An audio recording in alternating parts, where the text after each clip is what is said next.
Welcome to another episode of From Startup to Wunderbrand with Nicholas Kuhne.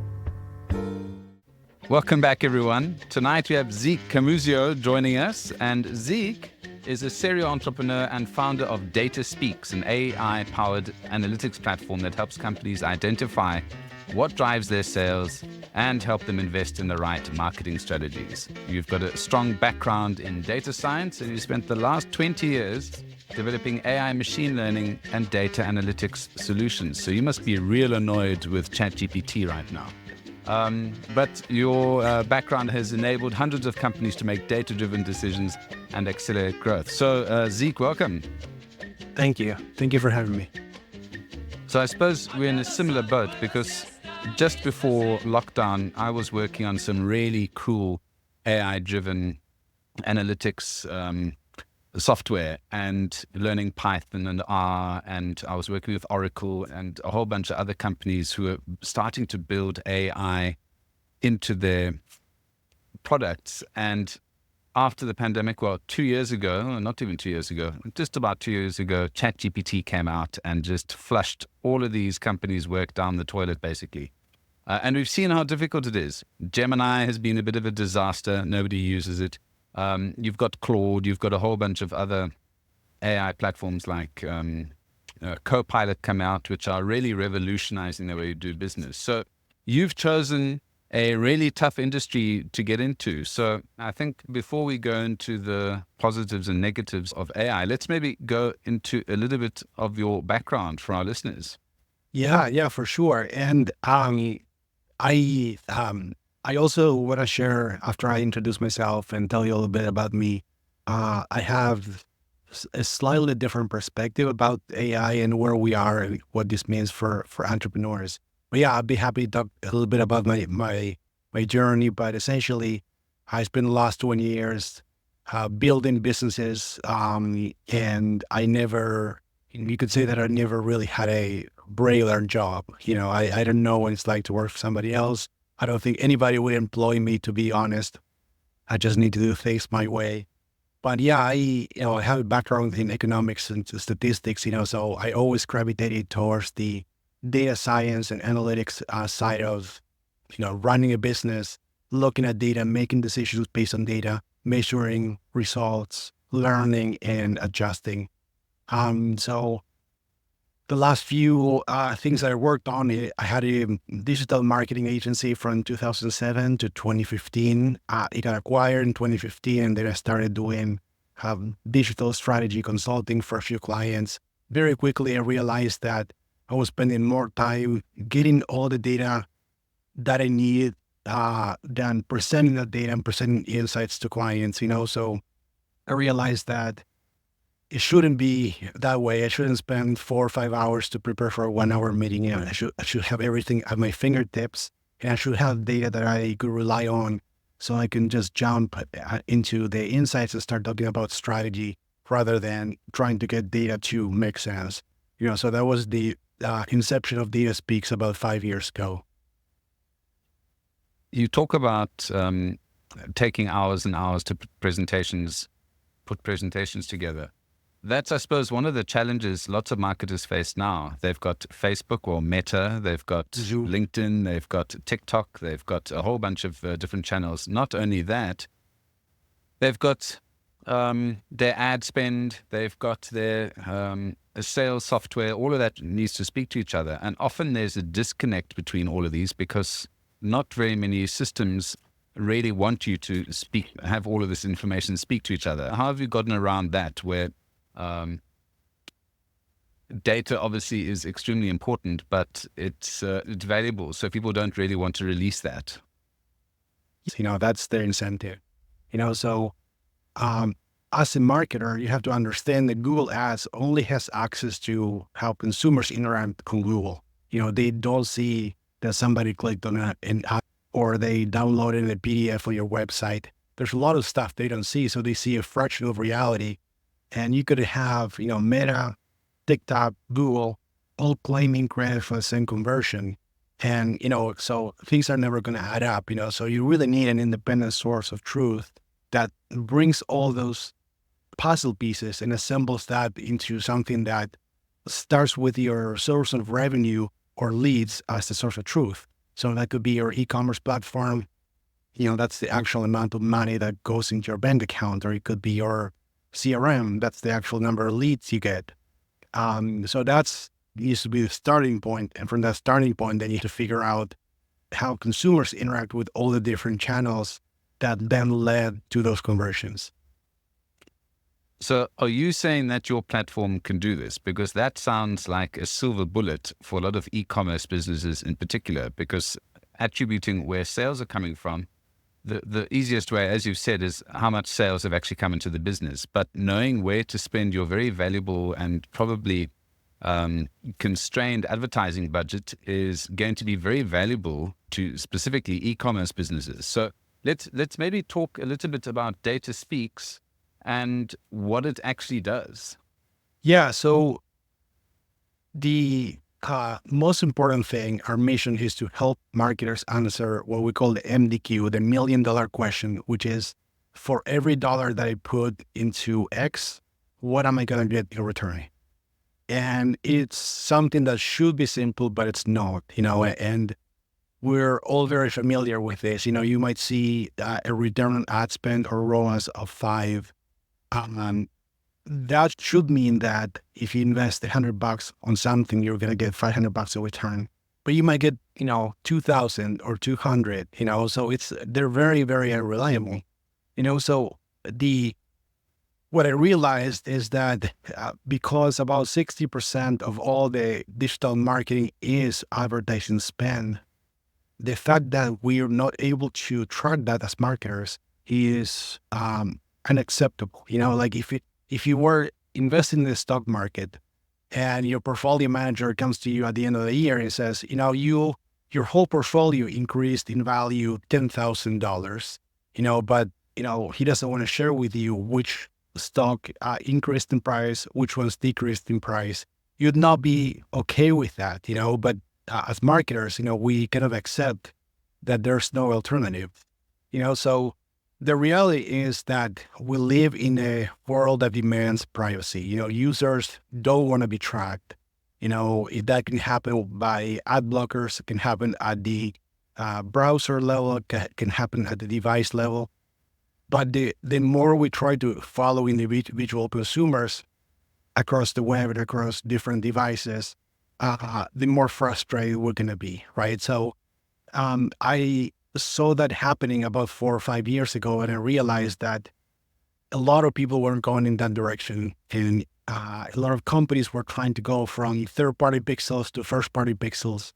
But even that is really not a clear representation of what drives engagement, right? Because you can have, let's say they have campaign A and campaign B. You double how much you spend on campaign A and your conversions increase 20%. Then you double what you do for campaign B and your conversions stay the same. So just because there's more activity in A or B, it doesn't necessarily mean that that's going to translate into more leads or sales.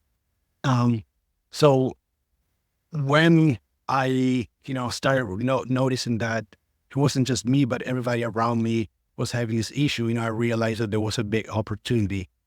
So we started working on impact-based attribution, which is measuring the impact of increases in A and B, decreases in A and B, and how that affects your outcome. So that's how you can get the most accurate representation of what's going to happen if I do this or this or this, and what kind of results am I going to get. And so on your platform, you're able to do those measurements basically and those tests. Yeah.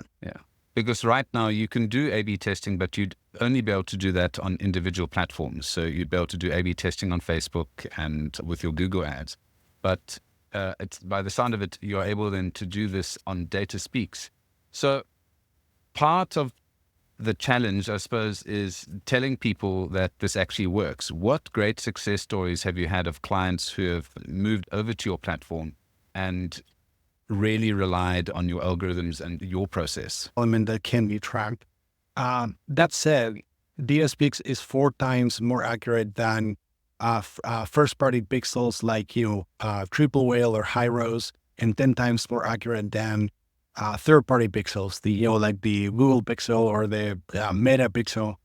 And the reason for that is that, again, it looks at the impact certain things generate. So if, for example, going back to the 5x ROAS, it predicts that if you increase your spend by $100 tomorrow, then your sales will go up by 500. Let's say it's not 500, it ends up being 490. So the algorithm is learning from those predictions it makes and what actually happens to adjust the future predictions. Because, performance is not constant, it's always changing, the world is always changing. So by, in contrast to descriptive analytics, where you look at past data and try to interpret that, with machine learning and AI, you're using that to make predictions about the future. And then the gap between what you predicted and it actually happens is what the algorithm learned and the adjustments it makes. Can you put in adjustments like seasonality in your platform? Yes, it's something that the algorithm does automatically. So it breaks down any time series into multiple components. Trend is one of them, how much you're growing month over month, year over year. There's also the seasonality, which like what time of the year, which day of the week, what time of the month.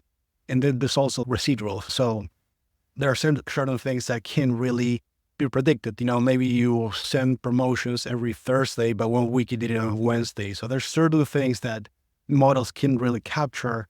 It does a really good job at taking that out of the equation, all the outliers and unknowns, to really get to the underlying causal relationships in the data. The way an algorithm works really well is that it's capturing that underlying causal relationship. Not only can it predict based on data it's seen in the past, but it can predict different scenarios based on things that it hasn't seen yet. So maybe you've never spent $1,000 on a given campaign, but if it's capturing the underlying reality, then if you do invest $1,000 one day, you should be able to get pretty close to the actual outcome you received. So you can do scenario planning basically on this app as well. So you could put in, theoretically, if I've got $1 million budget for this year and I want to get the greatest ROI, I would be able to use this to say, okay, I need to use Facebook for this, Instagram for this, and I could play around to get the optimal mix. Yeah, you can do exactly that. It takes into account even things like saturation effects. So for example, you might get a ROAS of 5 if you spend $1,000 a week. But if you double that, you start spending 2,000, maybe the ROAS drops to like 480, and then 4, and so on. So it does take into account that the more you invest, you get lower marginal results. It also takes into account the carryover effects. So if you run ads today, some people will buy today, some people will buy tomorrow, some next week. And that's different for every channel. Not all channels have the same behavior. The other thing is the interaction effects. So for example, if you start running top of funnel awareness ads on Instagram, that's going to generate more people searching for your brand on Google. So it needs to take into account how this whole machine works, how all these channels interact with each other. That's so exciting. You could really have a lot of fun predicting campaigns and optimizing campaigns.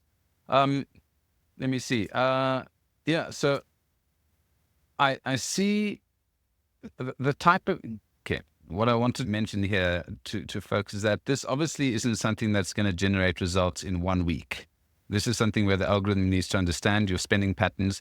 Is it possible for you to upload previous data from previous campaigns, or do you have to start from scratch on the platform? No, it's actually, it wouldn't work unless you have historical data. And usually we use 27 months of data, and that's so it can give it like 2 full years of that seasonality cycle that we talked about. Brands don't always have 27 months, but whenever possible, we use 27 months. And that's what allows the algorithm to start predicting pretty much right away as soon as you train it, because you already have all the historical data. So this really could give companies a huge advantage over competitors who are just using individual platforms or using multiple suppliers. Yeah, we found that on average, the inefficiencies are 22%. That means that you can take whatever budget you have now, and without increasing it or decreasing it, just by reallocating it from things that are not working to things that are working better, you'll get 22% more return on investment from the same amount of dollars that you put into it. So yes, I mean, it's even if you are data driven, if you pay attention to the data, if the data that you're working with is inaccurate, the quality of your decisions won't be as good, So yeah, we're on a mission to give marketers, the insights they need to make the best decisions possible. How many clients have said no to you after you've said you're going to give 22% additional efficiency on current budget spend? It's a lot. It's actually much higher. And yeah, and it drives me crazy sometimes, because we have all these case studies, but I think there's a distrust to new technologies, right? People are very comfortable with the status quo, even if it's not very effective, So a lot of people feel like, hey, Google is giving me this pixel. That is a source of truth, So a lot of the selling that we do is really educating marketers that maybe don't have the level of sophistication that you and I have in terms of this is why platforms can really drive their own revenue. So there's a lot of resistance, there's a way things were done 10 years ago with, you just put your Google Analytics code, your Google Tag Manager with a few pixels, and that's as good as it's going to get. It really takes being innovative, be thinking outside the box, realizing the limitations of the current tracking. And there's also a component of, you need to be motivated to get better results. That's why, when we talk to CEOs or founders, usually I got much better response rates because they're, using their own money. Sometimes when I talk to marketers that get paid the same salary, regardless of what they use, it's like, well, there's a risk of trying a new approach, and what if it doesn't work, right? So there's always, a lot of people are very risk averse, So yeah, I found that most of the time that I spend talking to clients is making sure that we're on the same page about the problems before we jump into the solutions. Well, you talk about marketers being resistant to this and entrepreneurs or founders and CEOs being more open to it.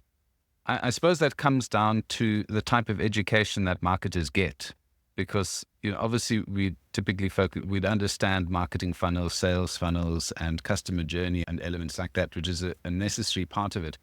But what this is moving more into is data science and is a slightly more technical type of marketing. Mm-hmm. Do you think that current marketers that you've been engaging with really understand how the industry has changed and how they should be becoming more aware of not learning code, for example, but being aware of how statistics work and the different models and, being able to read a graph and a spreadsheet? I think most marketers have an above average level of sophistication in terms of looking at visualizations and reports. I think that when it comes to data science and statistics, I would say that most marketers got into marketing because they don't love numbers. It's two very different fields. And there's also, what we were just talking about before, where, this is how the industry operates, So I think that we are getting to a breaking point where I see a lot of brands spending more and more, not necessarily getting better results. So although I would prefer to be contacted early on in the process, usually when I receive the call is when it's like, we've been just dropping more and more money and we were just not getting the results. What's going on? What can we do about it? Mm. Now, this would be a slight detour from all of the data science stuff that you're talking about, but what role do you think creativity plays in advertising? It's huge. Yeah, absolutely. It's huge. I mean, I think that understanding human psychology, like how to get people, how to inspire someone to take action, how to change the way things are and embrace what could be. I think that's massive, So I think that the way this has changed in the last 20 years since I've been doing this is the role of the campaign manager has diminished tremendously, So the person selecting the keywords and increasing or decreasing budgets for individual campaigns and stuff like that, there's a lot less of that needed these days because the algorithms handle so much of it. Um, Now it really comes down to two things, right? Budget allocation and creatives. So budget allocation is really understanding, I have these 15 different kinds of media that I'm investing in. What is the performance, the return on ad spend at the current spend level? And what would that be if I add, 10% to each? How can I scale each one? What's wasting money? Where do I need to take budget to put somewhere else? But the other piece is the creatives, right? Because the better your creatives are, the better the performance is going to be. You're going to be getting more impressions for lower CPM, therefore getting lower CPCs, more higher conversion rates. And the algorithms can do a lot of, testing different creatives or, targeting different audiences, but you still need to think about the customer journey, how to get people from here to here, what kind of challenges they're facing at each stage. So I think that aspect is very much alive. And, it's something that I don't think AI is going to be improving anytime soon. You still need somebody who can, understand the human psychology.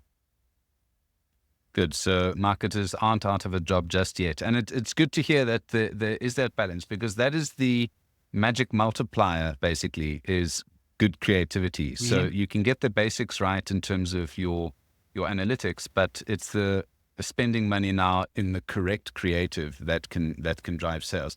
That's very exciting. If I can ask, who are the right types of clients to work with you? Who has, and we've spoken about entrepreneurs and we've spoken about CEOs of companies, but what type of companies are sort of your sweet spot? At least $100,000 per month on ads. We have some that are investing as little as 25,000, but below that, you're probably, good with something like Triple Whale. If you're spending less than 10,000, maybe even using the actual platform, analytics will get you to a certain point. But yeah, once you're spending 100,000, that 22% increase in productivity and efficiency, that's $22,000 a month that you're gaining. It's like actual ad spend that you get, more budget that you get without actually having to spend the money, So the larger the budget, the bigger the problem.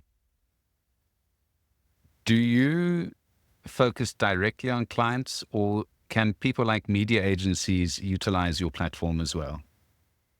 We are about 20% of our clients are brands and 80% are agencies. And the reason for that is that agencies understand this problem, right? Like I don't have to have that conversation that we were just talking about in terms of, hey, you're having this issue. They come to us already aware that they have a problem. So that comes down a little bit to the next question, which is training, because I've spoken to a lot of SaaS companies and companies that have started to grow. And one of the aspects that they kind of forget sometimes is the importance of training. And they never started out being a training company, but I'm sure now you've started doing more videos, more content, more, expert interviews on training. Maybe talk to me about the type of training that you provide, either clients or media agencies. Yeah, so that actually has changed a lot over the last year because, I think we made a lot of mistakes along the journey. One of the things we did is we wrote this manual of all the different things that you could potentially do, right, with the platform. It was like a 50-page manual, and most people didn't read it. And if they read it, they forgot most of it the next day. So we realized that we just needed to co-create this training with our prospects. So I started doing on calls with our clients, actually watching them use the platform, giving them tips. And we realized that the number one thing we could do was to make the platform more intuitive. So there was less of a need to read the instructions. And then what we did is we created this playbook that I told you about, where there's a certain cadence. Once a year, you do this, your targets. Once a quarter, you review your targets, your budget allocation. Once a month, you do this. Once a week, you do this. So there's a cadence for each. And then with a checkbox, you just complete what you need to do within that cadence.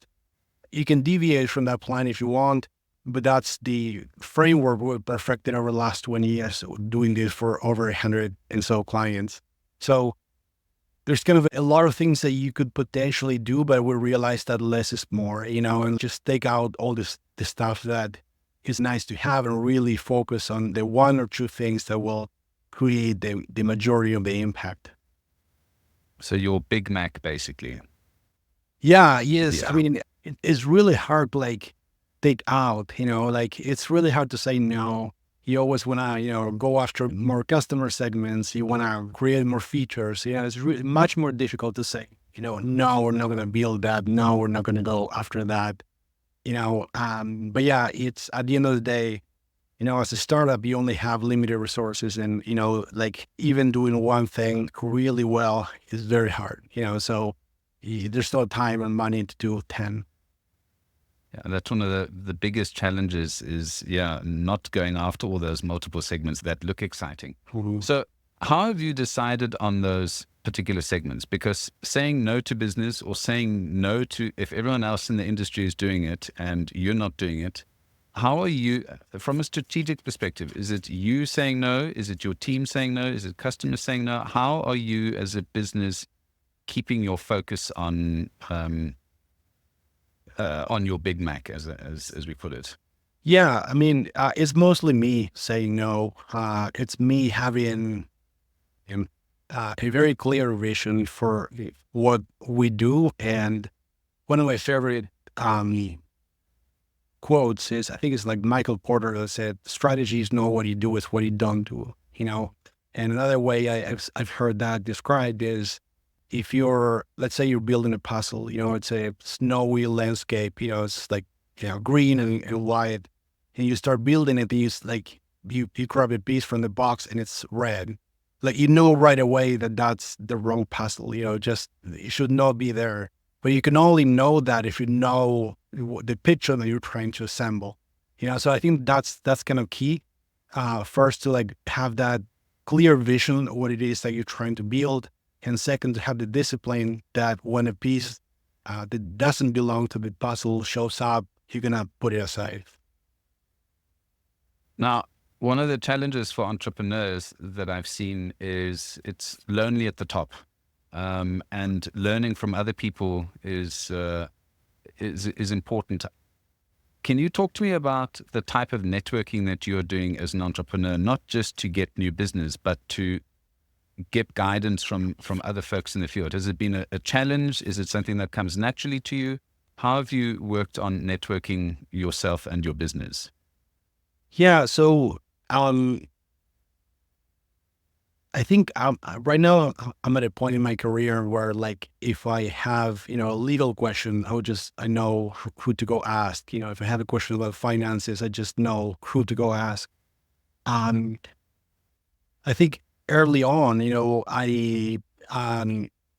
I didn't have such a structured approach, but I always really enjoyed meeting people, and I'm very, very curious, so from a really early age, I would just bombard everybody with questions, so I found that people are very generous, I think that the ability that you have to make yourself knock on doors is proportional to the success you can have in your life, and you have to be okay with a lot of those doors not opening and then moving on without feeling like, you're being rejected. Most people are busy, they have stuff going on, but if you ask enough times, somebody's going to say yes. And I think that a big part of that is also knowing that, you're contributing to the community as well, that when others reach to you, you have, to the best of your ability, you have the passion and the commitment to, help others whenever needed, and Yeah, I think it's been kind of a really organic process where like I knew when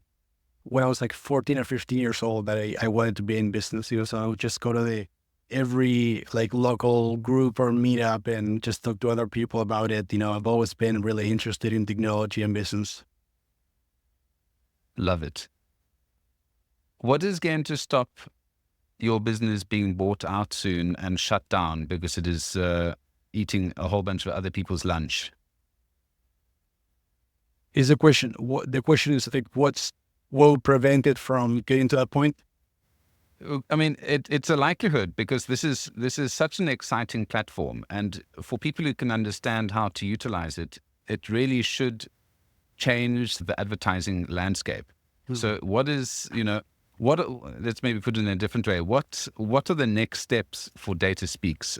What are your sort of plans for the next year or so? More investment or focusing on your current product and improving that? What are the next steps for you?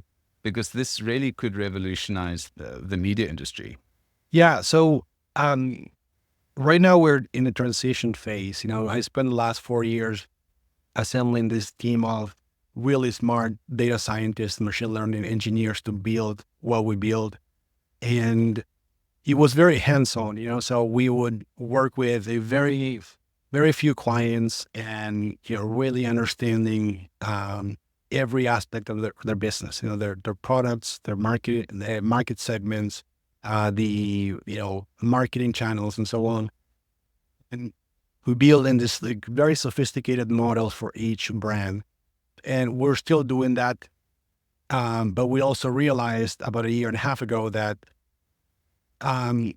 although there's still always going to be a segment of brands that can pay $15,000 a month to have that, super high level of data science available to them, we were leaving out a lot of the other smaller businesses with smaller budgets, So what we did is we created a product that it's self-serve, where brands can provide this data, connect the APIs to their Google Analytics, e-commerce platform, CRM, and so on.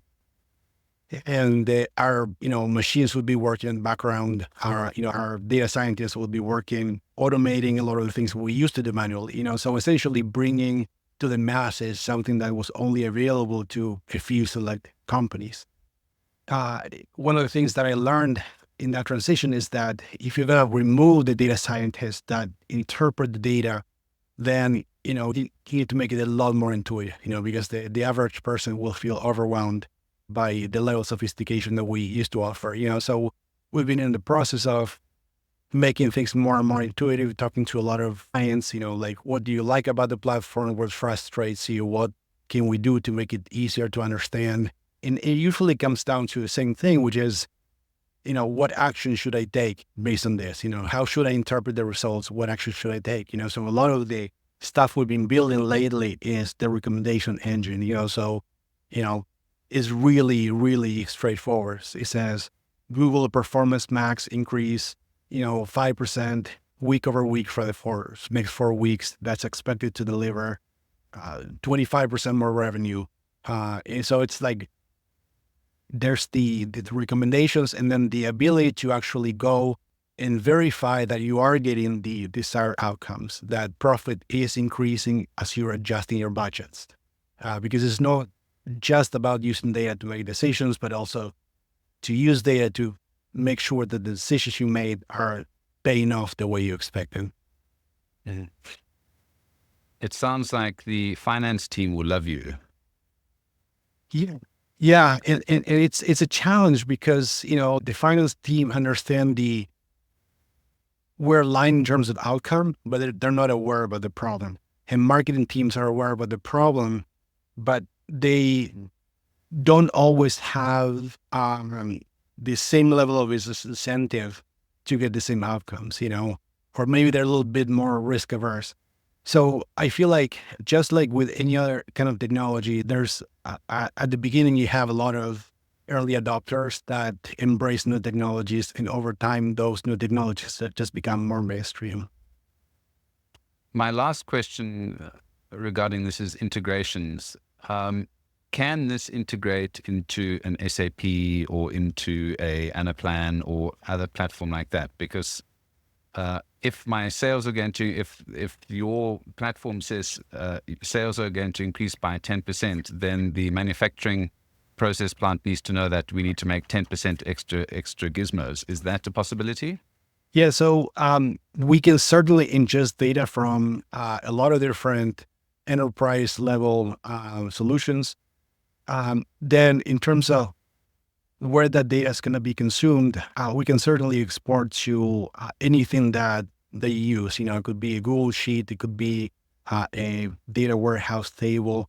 Our job ends delivering the data to the destination you want, and then you have to work with your own systems to make use of that. Yeah. And I think that's the exciting next enterprise step, I guess. Yeah, like especially when, like, for example, if you sell on Amazon, which most consumer brands do these days, running out of inventory is really bad for the algorithm, so proper inventory planning is key. And most brands mess it up at some point, and that usually ends up, resulting in a lot of issues, especially if start investing in all the right marketing strategies, and that drives the revenue up. They don't account for that. So it's one of the conversations we have. It's not just increasing demand, but making sure you can capture the new demand. There's a great song called Sufferings from Success, I think, by Wiz Khalifa, which talks about that. And that, that's a good problem to have, but yeah, it can mess up a lot of things.